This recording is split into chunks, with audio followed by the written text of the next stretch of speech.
শিল্প জগতের মানুষ রয়েছেন তারা প্রত্যেকেই ব্যথিত এবং তাদের কাছে এই খবরটা বিশ্বাসযোগ্য মনে করার মতো খবর নয়। অনেক দায়ী। তো এটা অপূরণীয় ক্ষতি। যারা বন্ধু, তাদের পরিবারের মানুষ, তাদের সমবেদনা রইল এবং তার সঙ্গে সঙ্গে যারা সিনেমা জগতের মানুষ রয়েছেন, অনেকটা নিজস্বতায় বাঁচতেন, আপোষের রাস্তায় কোনোদিন যেতেন না।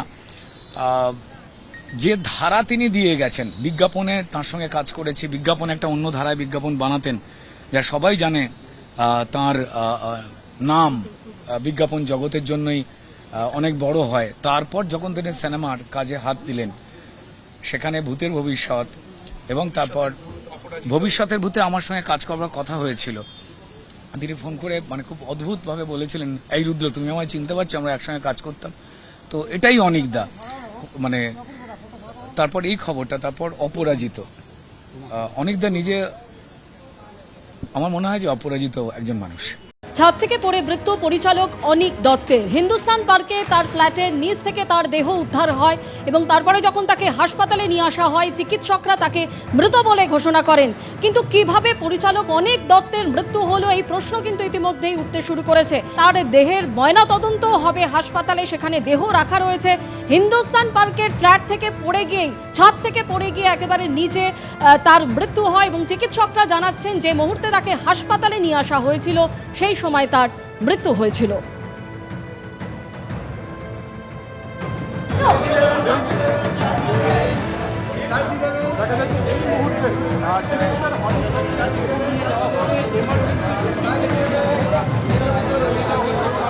লসটা তো অপরিসীম, সেটা নিয়ে ভাবছি না। আমি যেটা নিয়ে ভয় পাচ্ছি, যেটা নিয়ে ভাবছি, সেটা হচ্ছে গত মাসের শেষে হোয়াটসঅ্যাপে কথা হলো, অনেকদার শারীরিক অসুস্থতা মারাত্মক ছিল, ডিপ্রেশনও ছিল। কিন্তু আজকের যুগে কম বেশি ডিপ্রেশন তো সবার আছে, কার নেই।